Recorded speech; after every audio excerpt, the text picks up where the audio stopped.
Imagine a ship laden with freed African Americans sailing across the Atlantic. Their destination, a new land, promised as a beacon of liberty and self-determination. They carried with them not just hopes, but also the very symbols of the nation they left behind: a flag, a constitution, a dream of America, transplanted onto African soil. This is the paradoxical beginning of Liberia, a nation founded by former American slaves and freeborn Black Americans. From its inception, Liberia has been inextricably linked to the United States, a relationship often celebrated as a unique bond of friendship and shared ideals. But was this truly a story of liberation, or something far more complex?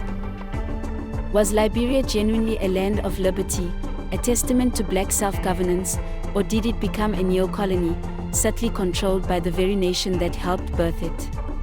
This question lies at the heart of Liberia's tumultuous history. Liberia, in many ways, served as a mirror reflecting America's own contradictions regarding race and freedom. Yet, it also became its prisoner, bound by economic interests, political influence, and a legacy of dependency that shaped its destiny for centuries. The story of Liberia begins in the early 19th century, not with a grand movement for African independence, but with the American Colonization Society, or ACS. This organization, a curious mix of abolitionists and slaveholders, sought to resettle freed Black Americans in Africa. Their motives were varied, ranging from genuine humanitarianism to a desire to remove free Black populations from American society.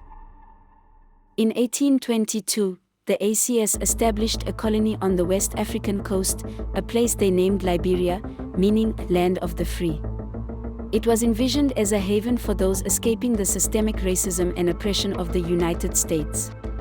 This foundation, however, carried inherent contradictions from its very first days.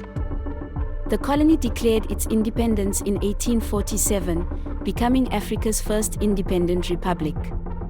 Its capital, Monrovia, was named in honor of U.S. President James Monroe, a clear nod to its American origins and continued ties. The new nation adopted a flag strikingly similar to the American Stars and Stripes, and its constitution mirrored that of the United States. An elite class, known as the Americo-Liberians, emerged from the ranks of the repatriated settlers.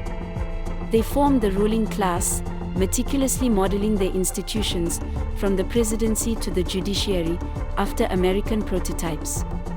This created a veneer of familiar governance, but it also sowed seeds of deep division. Liberia was indeed built on the concept of freedom for its founders, but not equality for all its inhabitants. The Americo-Liberians, despite their own history of oppression, replicated a hierarchical social structure. They established themselves as the dominant political and economic force. Crucially, the indigenous populations, who had lived on the land for centuries, were largely excluded from this new political order. They were denied political power, land ownership, and often treated as second-class citizens in their own ancestral territories. This fundamental inequality would fester for generations, ultimately leading to profound instability.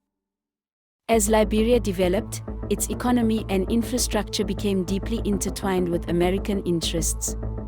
This was not merely a matter of cultural affinity, it was a calculated strategic and economic engagement that solidified U.S. influence. The relationship moved beyond mere patronage to a more direct form of control. A pivotal moment arrived in 1926 with the Firestone Rubber Company. Harvey Firestone secured a massive concession, leasing 1 million acres of Liberian land for 99 years. This agreement effectively turned vast swathes of Liberia into a corporate plantation dedicated to supplying American industry. Firestone's operations quickly dominated the Liberian economy. The nation became the world's largest producer of natural rubber, almost exclusively for the United States market. This economic monoculture made Liberia incredibly vulnerable to global market fluctuations and beholden to American corporate demands. The strategic importance of Liberian rubber became acutely clear during World War II. With Japanese forces controlling rubber supplies in Southeast Asia, Firestone's Liberian plantations provided a crucial, uninterrupted supply for the Allied war effort. This cemented Liberia's role as a vital American asset. However, Firestone's practices were characterized by widespread exploitation. Workers endured low wages, harsh working conditions, and a lack of basic rights. Accusations of forced labor and even child labor were rampant, painting a grim picture of corporate profit prioritized over human dignity. The saying, "From plantation to presidency, the US held the keys," became a stark reality. American influence extended far beyond economic ventures, permeating political decisions and national policy. Liberia's sovereignty often seemed secondary to American corporate and strategic imperatives. During and after World War II, the US further solidified its presence by building military bases in Liberia. These installations served as strategic outposts, particularly during the Cold War, reinforcing Liberia's role as a reliable American stronghold in West Africa. This military footprint underscored the depth of American investment and control. For over a century, the Americo-Liberian elite maintained an iron grip on political power. Their dominance was absolute, shaping every aspect of Liberian society and governance. This prolonged rule, while providing a semblance of stability, also bred deep-seated resentment among the marginalized indigenous populations. The True Whig Party, the political vehicle of the Americo-Liberian establishment, held power continuously from 1878 until 1980. This one-party rule effectively stifled dissent and prevented any meaningful political participation from outside the ruling class. It was a system designed to perpetuate the status quo. Indigenous Liberians were systematically excluded from top government positions, the military, and economic opportunities. They were denied access to education and healthcare, further entrenching their subordinate status. This created a deeply stratified society, ripe for upheaval. The simmering discontent finally boiled over in 1980 with a military coup led by Samuel Doe, an indigenous Liberian master sergeant. This event shattered over a century of Americo-Liberian rule, promising a new era for the long-oppressed majority. It was initially met with widespread popular support. Despite Doe's brutal consolidation of power and mounting human rights abuses, the United States continued to provide significant support to his regime. This unwavering backing raised serious questions about American priorities and its commitment to democratic principles in Liberia.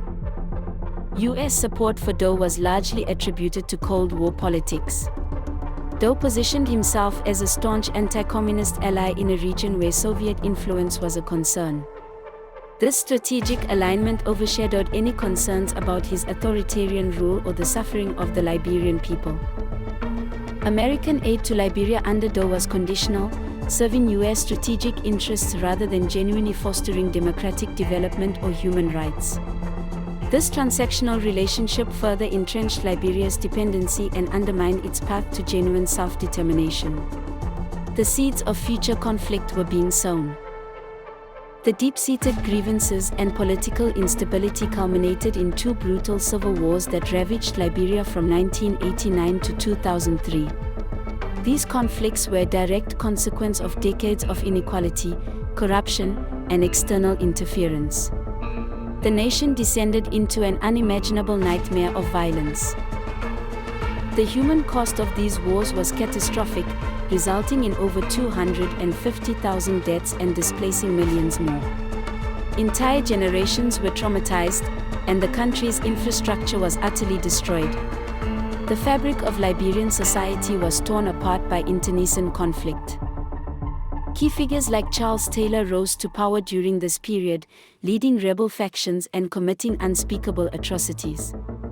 Taylor's forces were notorious for their use of child soldiers and their involvement in war crimes, further plunging Liberia into a cycle of violence and despair. The US faced significant criticism for its perceived inaction during the civil wars. Many observers questioned why a nation with such deep historical ties to Liberia did not intervene more decisively to stop the bloodshed. Its past support for corrupt regimes was also heavily scrutinized. Critics argued that America's historical involvement had created the very conditions for the conflict, yet it largely stood by as Liberia imploded. This perceived abandonment left a bitter taste for many Liberians, highlighting the conditional nature of the US relationship.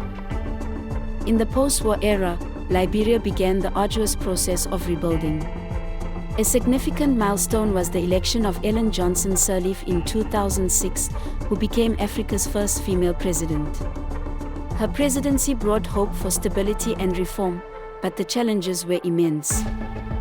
Despite these efforts, Liberia continues to grapple with persistent dependency on US aid and international assistance. The legacy of economic exploitation and political manipulation has left the nation with deep structural vulnerabilities. True economic independence remains an elusive goal. Liberia's national debt and its efforts to rebuild its infrastructure are still heavily tied to American policy and international financial institutions. The enduring ties, while sometimes beneficial, also underscore the continued imbalance of power in the relationship. So, we return to our central question: did America truly liberate Liberia, or did it maintain control in a different, more insidious form? The historical evidence suggests a complex truth, far removed from a simple narrative of freedom. Liberia was indeed born in America's image, a nation conceived by American ideals and populated by American repatriates. Yet, it was also raised in its shadow, constantly influenced, often exploited, and sometimes abandoned by its powerful patron. The relationship was really one of equals. This history compels us to question dominant narratives of freedom and neocolonialism. It forces us to examine how power dynamics, economic interests, and strategic alliances can shape the destiny of nations, even those ostensibly independent. Understanding Liberia's past is crucial for understanding its present and future. It is a story that demands critical analysis, not just of American foreign policy, but of the enduring legacies of colonialism and the complex path to true self-determination in Africa. We urge you to delve deeper into this history. Liberia was born in America's image, but raised in its shadow. A nation of hope, held hostage by foreign control. The question isn't whether America freed Liberia, but whether it ever let it go. Subscribe for Episode 9, Spain in Equatorial Guinea, Oil, Obsession and Oppression. Like, share, and comment to help reclaim African history, one truth at a time. Subscribe to our channel for more untold stories, like this video to support our work, and share it to spark important conversations. Your comments and insights are invaluable as we collectively reclaim and re-examine African history. Thank you for watching. See you in the next adventure.